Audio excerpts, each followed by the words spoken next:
Good morning, everybody. It's Mallory Smythe on behalf of Endow.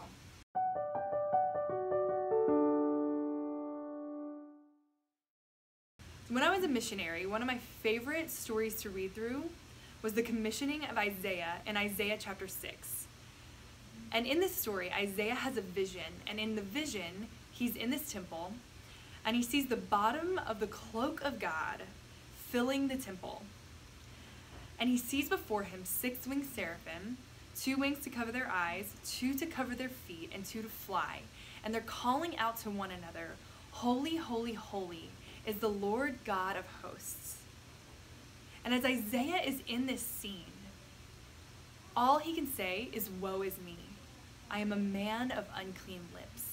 In the light of even a shadow of the fullness of God's perfection, Isaiah is left with who he really is and in light of who God is.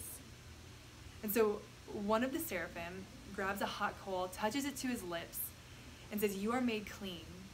And Isaiah is given the commission to become a prophet. Now, as we're entering into the 3rd week of Advent and the Christmas carol that we're going to talk about today, it brings us in to the mystery and the awe and the wonder of God's true glory. See, we're meant to have a fear of God. And when I say fear of God, what I mean is fear of his glory, of his perfection in light of who we are. We should be in awe and wonder of who God is. And I think that can be hard in our culture because our culture is so casual.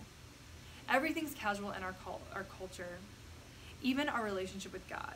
And while our relationship with God should be intimate and merciful, and we should know him well, we should have moments where we realize who it really is and the perfection that truly means to enter in to our imperfect lives. And so the Christmas carol that I wanted to talk about today gives off the feeling of that mystery. It invites the singer into the mystery of who God really is and what he really did. So much so that the tune itself is even haunting. It leaves you with a simple haunting of what it is that actually happened in the Incarnation.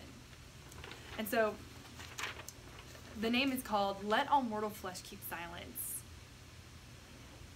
And even the name, "Let All Mortal Flesh Keep Silence," calling us exactly what we are, mortal flesh, talking about this mystery. And so I could talk about every part of the song, but I have only chosen 2.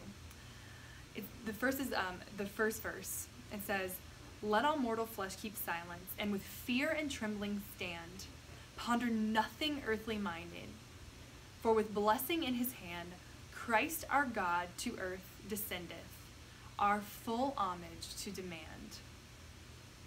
So in that Christ our God descended to earth, and in that descending, just the fact that God descended to earth demands our total worship, demands that it be the center of our thinking, the center of our lives. In the beginning where he says we should stand in fear and trembling, that such perfection would choose to do such a thing. It says to ponder nothing earthly minded, for if we are in the glory of God, even in its shadow, we shouldn't be able to think of anything else. And that's what happened in the Incarnation. The 2nd verse talks about being born of Mary, talking about coming to earth. And then the 3rd verse talks about heaven in the same way that we would see it in Isaiah chapter 6, talks about the angels. It says, "Rank on rank the host of heaven, spread its vanguard on the way, as the light of light descendeth for the realms of endless day, that the powers of hell may vanish, as the darkness clears away." And so he's talking about the cosmos and the state of the cosmos, the reality that we can't see, whenever the Incarnation happened. Whenever all of heaven saw what was happening in reality and knew that hell had been beaten. This is the moment that we celebrate. This is the mystery that we are invited into in this season. That all of reality felt this, not just humanity. All of reality. Heaven felt the victory and hell felt the defeat whenever this little baby was born. And that we should stand in awe and trembling at the reality of what we celebrate. And so if you want to dive more into the mystery and the awe and the wonder of who God is, you can dive more into an Endow study at www.endowgroups.org. And you can connect with us on Facebook and Instagram at Endow Groups. And as always, you can connect with me at Mallory A. Smythe on Instagram. Have a great third week of Advent.